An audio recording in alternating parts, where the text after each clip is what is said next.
pleasure to welcome you to the second night of the best Christmas pageant ever! Thank you so much for being here. Before we get started, a few guidelines. Please turn off your beepers, your pagers, your phones, anything electronic that makes noise.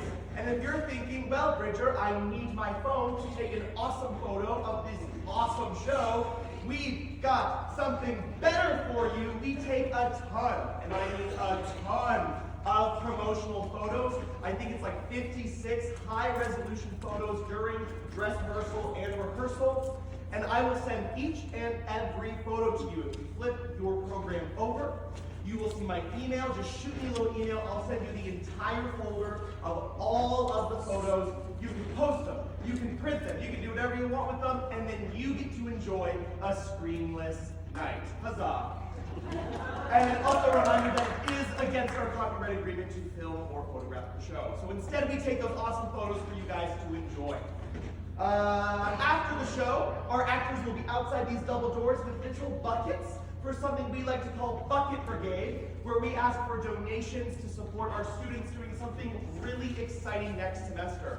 For the first time in Williston High School history, we'll be attending the State Theater Festival, where all the high schools in North Dakota come together to compete for a state championship. And although it's our first year going, we're gonna win! And we're going out for donations to help offset the cost of travel, registration fees, hotels, etc. So please consider supporting all the fabulous talent you're about to see tonight. And of course, please follow us on all of our socials, Instagram, Facebook at Williston Drama. You'll see all those wonderful photos and keep up with all of the events, like how to see that competition show one night only in spring sometime before we lead to competition, and of course, our much anticipated musical in the spring, Into the Woods. But before all of that, we have an awesome show for you guys tonight, so thank you for being here, and without further ado, please enjoy the best Christmas pageant ever!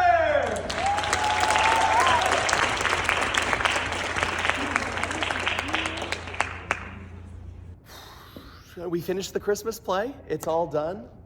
I'm so proud of it. I'm so proud of the work the students did. I'm so proud of our community. I'm so proud of myself. I'm just proud. I'm so proud. It was so exciting. It was so wonderful, rewarding. It felt good, and it felt good to make that kind of theater at this moment in this time right now. Theater is so important. I've tried to leave theater so many times in my life. I've tried to leave it when I was in college, and I was in a very abusive theater program. I considered leaving it when I was in grad school, and I was in an abusive theater program. And then I tried when I left Great Falls High School, where I was in an abusive performing arts program. And I keep coming back to it. It's my love. It's my one true love. I absolutely adore theater. I don't know who I would be without theater. Through the arts, especially the performing arts, and for me, theater, we learn who we are. We come into ourselves by making art, by doing art, by making theater. And we understand ourselves, we understand the world around us, and we understand the world we want to build and how to build it through this literal rehearsal on stage. And I'm so proud of being part of that legacy and being part of that movement and part of that culture. You know, people have been making theater since they were in caves, dancing around fires with animal costumes and telling stories. That's theater. So theater, has its roots in ancient Egypt and ancient Greece, but it goes back so far. Ever since we told stories in the dark of the night under the stars, that's what I think about when I think of theater, is that legacy, is being part of that, this innate human need to be part of a story, to share something. I think that there's just something so special about that. Because you're not sharing something physical, it's not tangible, it's something here. I have something to share here. And that's not theater rooted in ego, it's not art rooted in the self, it's rooted in the shared understanding of community, what we can build together. And when I was a child, theater taught me how to be, but when I was in high school, and I kind of fell into it. I was friends with some folks, and they just pulled me into it. And theater was so impactful to my story, not just for what I ended up professionally doing with my life, but it brought me a sense of understanding. I think a lot of people say that they like being in theater because they can become somebody new for a while, and that's not why I did it. I did it because playing these characters helped me better understand myself, and helped me better understand the performativity of existence, and helped me understand the stories that we need to tell for the world we want to create together. And I remember all of it. I remember my first play. I remember my last play. I remember some of my favorite shows. I was in Crucible. I was in King and I. Oh, I don't know if I should have been in King and I, but I got to direct, I got to write, I got to act, I got to be backstage, I got to do it all. And it taught me a love of this thing that I carry with me. And it's such an honor and a privilege and a gift to get to share that with students now.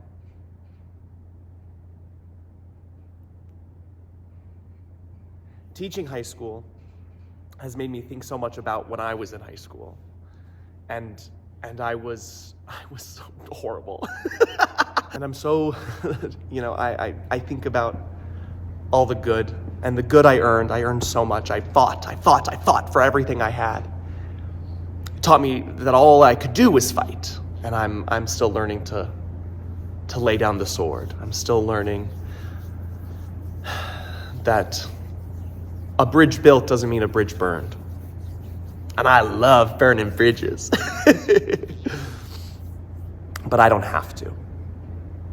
I don't have to burn all of my bridges and burn myself to the ground to feel warm anymore. There's a light inside me that keeps me warm. A light that I have tended, a light that I have cultivated, a light that I have guided through spirituality, through self-understanding, through tenacity, through hard work. And I'm still cultivating that light. I can still be better. But I'm so grateful. I'm so grateful.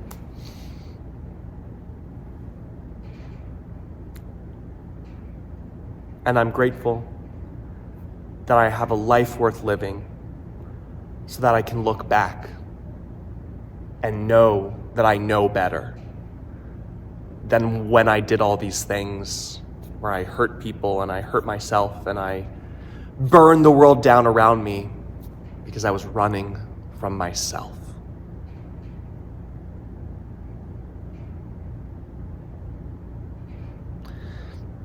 I wrote a musical in high school. I actually wrote two, but one of the ones I wrote was a World War II musical. I loved World War II. Who doesn't love World War II? The Nazis. Ooh.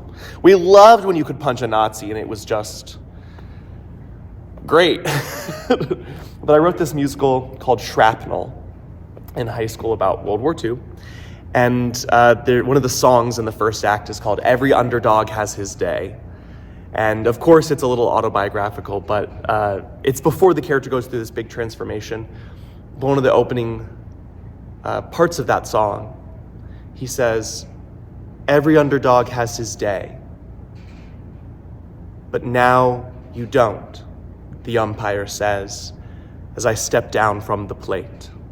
And now I think that it's time I learn to learn my place. And I spent so much of my life, so much of my teenage years, so much of my young 20s, and my whole life I've spent trying to find a place where I belong, where I'm trying to learn my place, whatever that means. Sometimes it's bad, sometimes it's good, sometimes it's neither. And I believe that I'm finally in a place where I've learned that my place is here. And that wherever I go, this comes with me. It's a gift. It's a burden.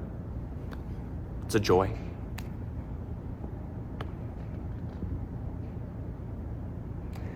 And I still believe what Marcus Aurelius said, that we have come into this world for the sake of each other.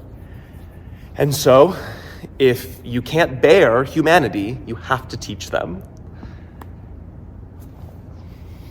Here I am. Teaching away.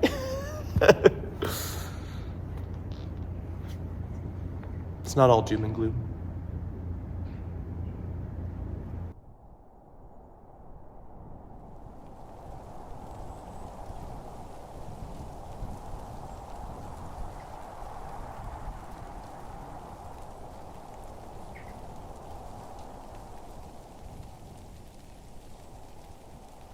Why am I following patterns that never deliver? While I do all the things that make my younger self shiver. And I swear that one day I'll be better. But no one came to get me, 'cause I was a go-getter. So I outrun myself with no place left to go. At the end of the world, at the edge of my soul.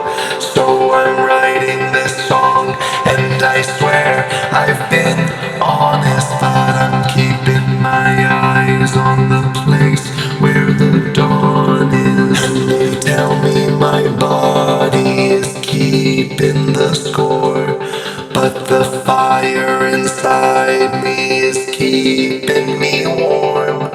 When the dog that I am is a dog that always fights. It's a dog that's born to bleed. It's a dog that's born to bite. But my father said, son, no one cares if you live. No one cares if you die. So I try to forgive everyone and myself, but I take it all on. Will I break like a heart, or will I break like the